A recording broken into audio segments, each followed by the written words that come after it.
Somebody good already decided not to work for you, and she didn't even tell you about it. You never heard about it because nobody actually turns down a job out loud.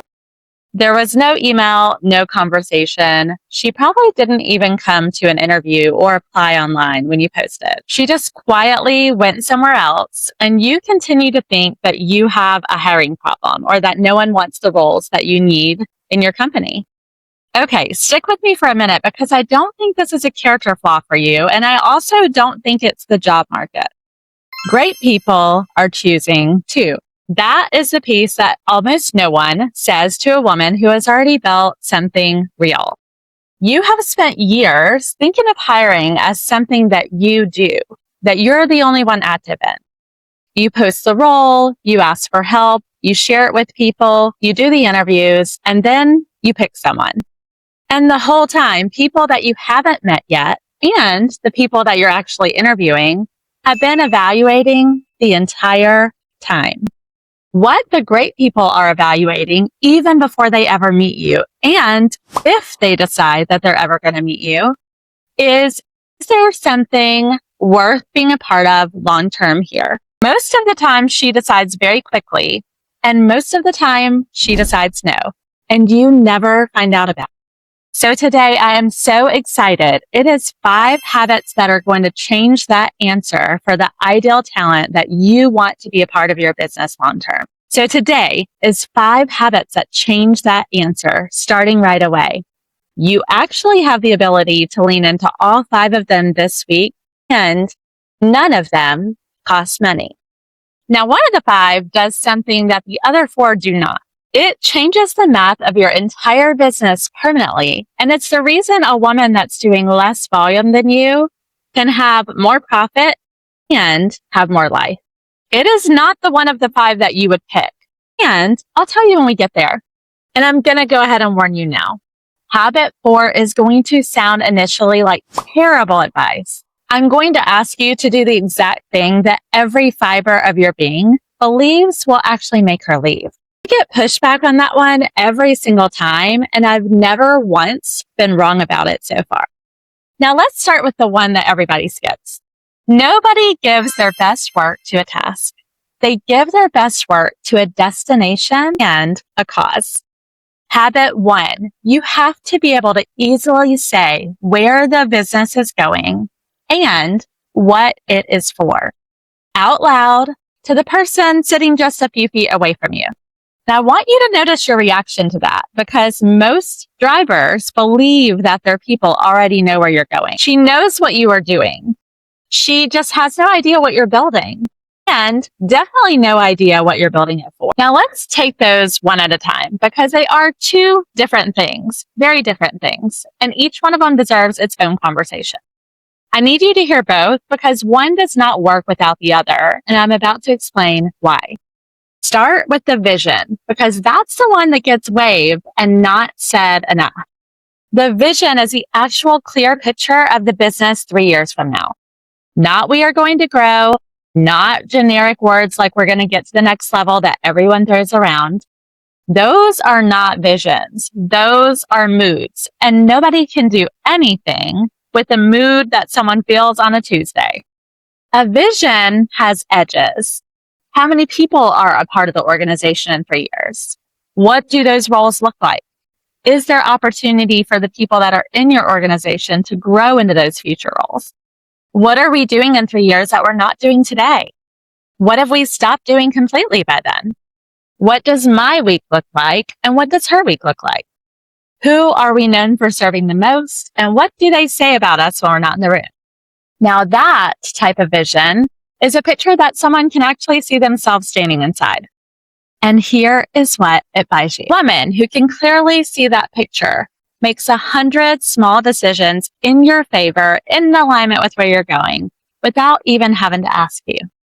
Because she knows which direction favor points when she's focusing on doing things in alignment with where you're going together. She will also have the courage to tell you when you're drifting away from the direction you're going in.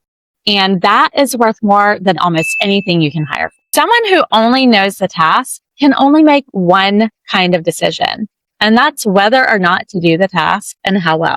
Now we're going to talk about the cause. The cause is, what is this business for? Who is better off because we exist? And in my experience, the woman watching this video already has one. You're definitely not building a business only to have a bigger business. That's no one's long-term plan. There is something that you already care about, something you might fund quietly or privately, a family that you've helped when nobody was looking, a number that you're working toward right now so you can finally do the thing you've been wanting to do for years. Two of the questions I've asked over the years that help people understand what they care about the most and what they're passionate about giving back to are, number one, what makes you cry? And when you think about it, now you know you can make a bigger difference in that area. And you think about the things you're aware of in this world and what means the most to you when you hear that. Number two, what makes you smile? The things that cause you that deep fulfillment, that deep joy, the biggest happiness, those are the things that you can also multiply in your life and other people's lives. You may have never said the complete answer to this at work. You've probably never shared the complete answer to this question at work. I understand exactly why. It feels too big to say out loud, or too soft to say in a business conversation. Or worse, you're afraid that it will sound like something that you're making yourself out to be, when in actuality, you just care about serving others. So you keep it tucked away in that part of your life that has nothing to do with the office. And the people that you work with have no idea that it exists. Can I challenge you with something right now? The person that you want working beside you is not choosing you for the compensation. She has a lot of options and she knows it. What she is looking for is somewhere that her work adds up to something meaningful. And the best part is you have that and you've just never told her. A great person does not join a job. No great person ever has. She joins a vision of a business that she can see herself growing with for a long time, and a cause worth giving her Wednesdays to. And I really mean when I say that you need both. So let me tell you what happens when you only have one of these. Vision without a cause builds a bigger machine. It's clear, it's impressive, everyone knows exactly what to do, and nobody is moved and nobody feels long-term loyalty. So you end up with a highly competent team that is easily recruited away for $4,000. A cause without a vision is worse in a much quieter way. Everyone is super inspired and nobody knows what to do on Monday. She loves working for you, but she can't tell what winning looks like. So you stay in the middle of everything, which is exactly what you didn't want to do when you started bringing people into your business to begin with. Together, those two things, a clear vision and a clear cause, are the two things I've seen hold great people over a long period of time. Here's what's really going on with all of this. You've thought about both of these constantly at 2 a.m, while you're driving in the car, when you're walking around your neighborhood. It feels like it's already been said. But thinking about it is not saying it. There's no such thing as over-communicating your vision and your cause. So let me go ahead and describe what it sounds like when it's actually said, so you have that as an example to go take action on right away. I'm going to give you 4 of the 5 pieces right now and hold the 5th one for the end of this video on purpose, because it's the one that actually changes people and the one that always gets left out. Here is what we're building. Here is what it is for. Here is what it looks like in 3 years. Here is your part in that. 4 sentences, not a complete long paragraph mission statement, because barely anybody in history joining businesses walks around reciting the lengthy mission statement and is inspired by it. 4 plain sentences about where this is going, why it matters, and what her role is in it. And people will give you things for a seat at the table more than they'll ever give you something for a list. She will tell you exactly how she thinks in the first 10 minutes, as long as you ask the right question. Habit 2. And this one is about the mindset that walks in the door already formed before she starts working with you at all.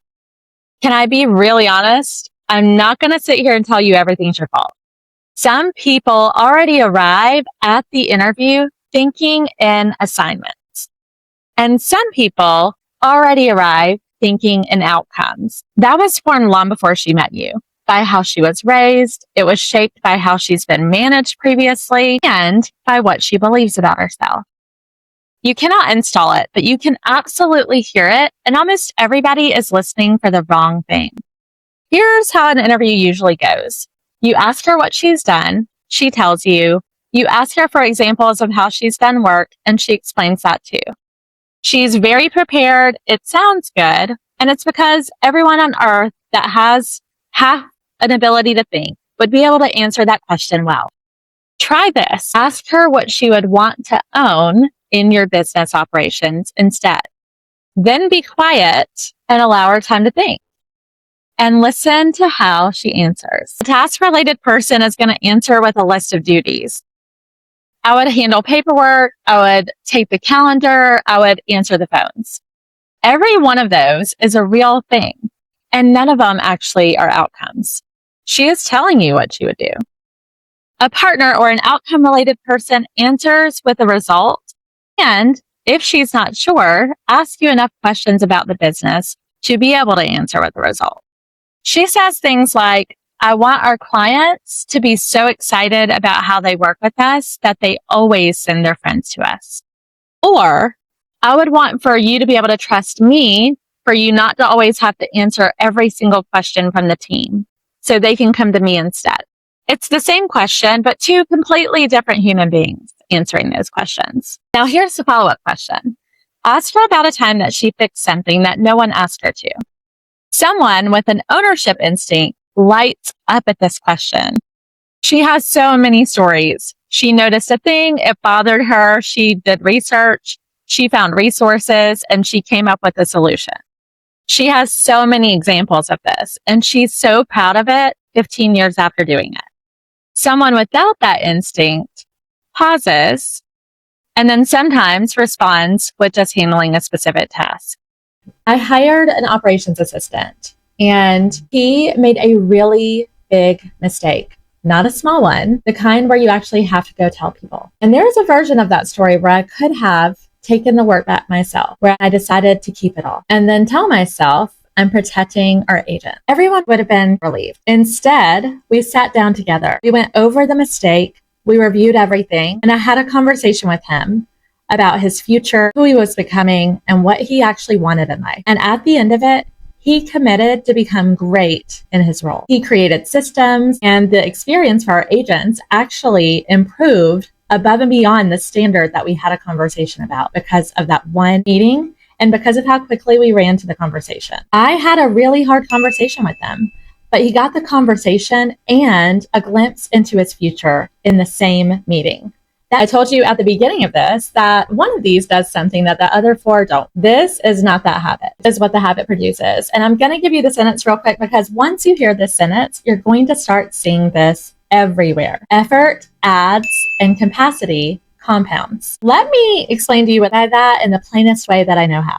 You hand her a thing, she does the thing, and you get exactly what you handed over. No more, no less. And over time, it never becomes more than exactly what you handed over for her to do. A partner compounds. She does it, she gets better at it, and she starts catching problems related to that item before it ever even reaches you. Then she builds the way it gets done so it can stop being dependent on her mood or just her natural memory. Then she teaches the next person. And now it's being done well without either of you. Same salary that you offered the two different people, but completely different math. This is exactly when I say capacity comp. It's not about getting more done this week. Anybody can get more done this week by working a Saturday. Capacity is what keeps things going when you stop paying attention. Capacity is what keeps producing when you stop paying attention to it, so you can focus on things that need your attention. And this is the only version of growth that actually gives you your life back instead of taking more from it. Now, let me give you the name for what we're actually doing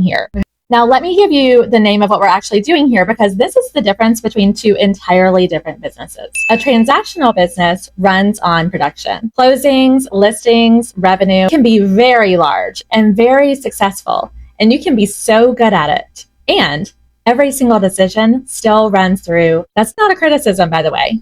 When you are there and you have made great choices in creating a powerful business, you should be proud of the work that you've done. Most of the top agents in this industry, and it is most certainly exactly what caused you to get to where you are. A transformational business is built on leadership, systems, people, and last actually expands without needing you.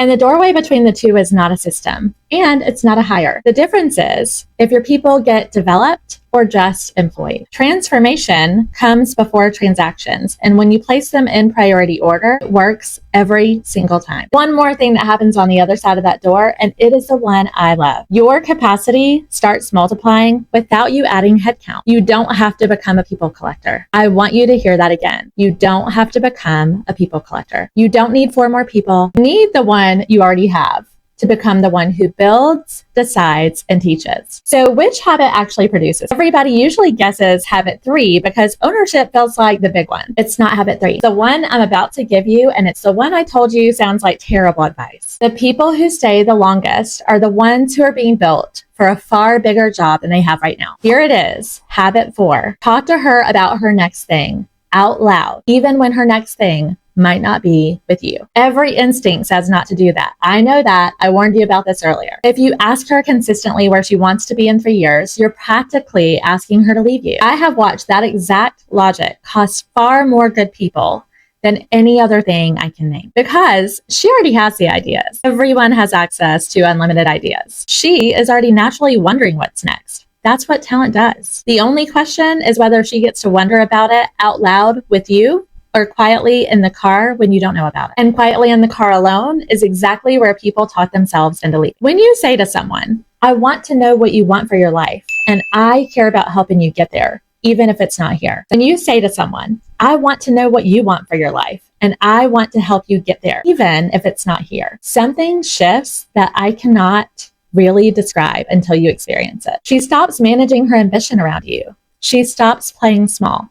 She starts communicating better with you. And in almost every case, her decision is that she actually wants to be closer to you, not further away, because you just became the person who is actively helping her build her future. And here is why this is the habit that compounds when the other 4 only help. The other 4 make one person better. This one makes her a builder of people because you taught her how. As a woman who's been developed on purpose knows exactly how it's done because you showed her, and she does it with the next person without you ever having to ask her to. That is the moment your business stops needing you to be the only one who grows anyone. One leader who develops other leaders is worth more than 4 excellent employees. That is math. It's arithmetic. And it's the whole reason someone doing less volume than you in the business can end up with more life and more profit at the same time. Practically, to apply this, it's 30 minutes once a quarter, and don't talk about what do you want to be doing in 3 years? What does your family life look like? What does your money look like? How are you contributing to the business? What do you love doing the most? What else matters to you? What part of what you're doing right now do you love the most? What part would you get rid of and hand to someone else tomorrow if you could? What do you think you're better at right now than you were in January? Personal or professional? What do you really want to learn that we haven't studied or that we're not teaching you yet? You will get more out of that half an hour than any review you've ever conducted. And if she doesn't have the ability to rise and grow inside your business, please understand, someone else will invite her to grow inside of theirs. That invitation is coming. Only variable for you is whether you got there first. Also, let's talk about this. Vagueness feels kind, but it's not. Habit 5, tell her the truth early. Nobody sets out to be vague. It's not intentional. It happens because the moment's uncomfortable, you're working to be warm, and she's trying really hard. And correcting her feels like the wrong thing when she's giving her all. So you soften it. You say it sideways. You say, it's fine. We'll figure it out. Don't worry about it. And you tell yourself you're protecting the relationship. Here's what she actually receives when you do that. 6 months of vague feedback tells a good person one of 2 things. Either you're not really paying attention or you're not being honest with her. She doesn't really know which most of the time. And a woman with real standards won't stay long enough to find out because either of those are unbearable when she cares about the quality of her work. The kindest thing you can do for a good person is to tell her the truth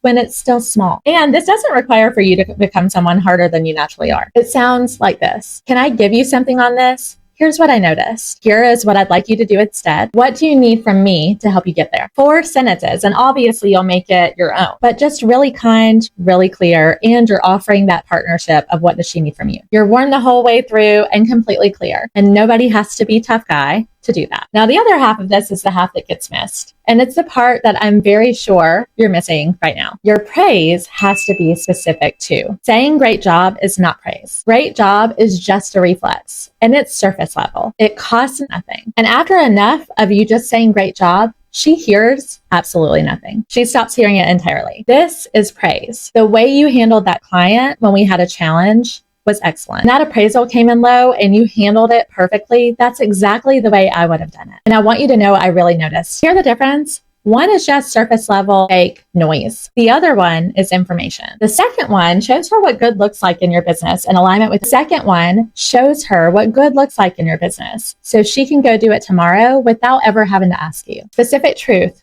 both directions said early. Let me go back to the guy I was telling you about for a second because I left something out of that. I did not stumble onto that mistake. We caught it during our monthly business meeting because we had a process to look at the financials and the numbers every single month to take a look at what was working and what opportunities we have. And when I noticed something was off, we met that same day, not that week, not after I had a few days to think about it, the same day. And I want to be honest about why I thought I could do that because I'm not sure it was that I knew his children and I wasn't sitting across from some operations assistant that made a mistake. I was sitting across from a man that was going to be leading something someday and was already leading his children at home. I was sitting across from a young man whose children were going to be watching him and how he handled things when they were hard. You don't put that conversation off for 3 months and just sweep it under the rug when that is who you are looking at. And let me tell you what 3 months would have cost us. We could have lost a ton of agents. We probably would have lost some market share. And we would have worn down the culture, which was the entire reason people wanted to be in our office in the first place. None of that was because he was the wrong hire. One action this week for you to go take, not 5, 1. And I owe you something. Earlier, I gave you all 4 pieces of that conversation and told you I would give you the 5th. Here it is.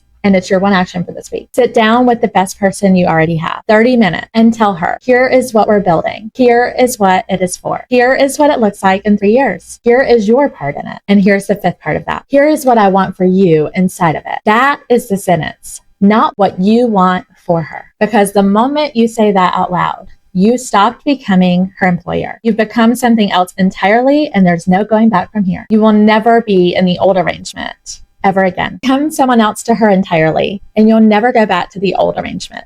Neither of you. Most owners have never once said this to the people inside of their organizations. And the woman on the other side of that, she's been waiting to hear this since the very first day she got started. I'll tell you that, but watch what she does for the next 2 weeks. We multiply leaders. We develop leaders. We grow leaders, and then we multiply leaders. That is your whole job. We're not just trying to get more done right now. You are working to build someone who multiplies. Remember, effort adds and capacity compounds. And I want to tell you why this matters to me more than any of the strategy in it. The hire is not about the business getting bigger. That happens. You already know how to make the business bigger. You've proven that over and over on your journey. This is about who gets to be in the room when you're not the only one who can be there. It's about whether a Tuesday afternoon is available when your family needs you or whether it's spoken for. And it's about the woman that's working for you going home to her family a better leader than when she started with. This is a thing you're never going to see on a spreadsheet, but you will absolutely see it at her wedding, her kid's graduation,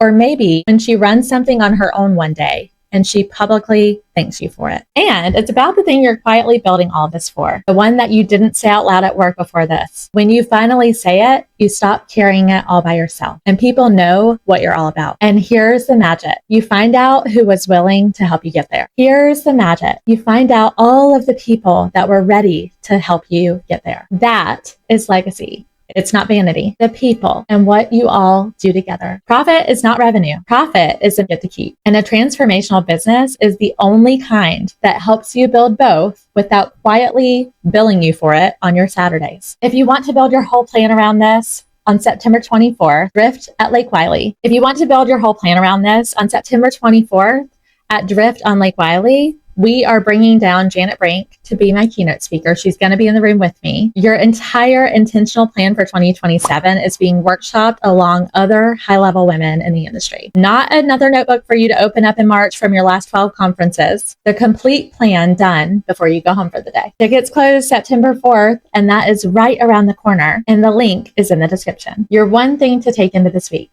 Tell her where you're going and what you want for her in it. If something hit home today, please subscribe, not just for more videos, but so you can protect this 1 hour every Thursday for an hour. You can listen and immediately take action. And if Thursday is not your day, just save at least 1 hour and come back and watch the recording. Go put it in your calendar right now. Here is what I know about promises. Confidence never comes from what you've already achieved. It comes from making a promise to yourself and keeping it. So make me a small promise right now. You're going to focus on having profit and present, both at the same time this week. Remember, someday is not a day of the week. Today is someday. Go live your legacy.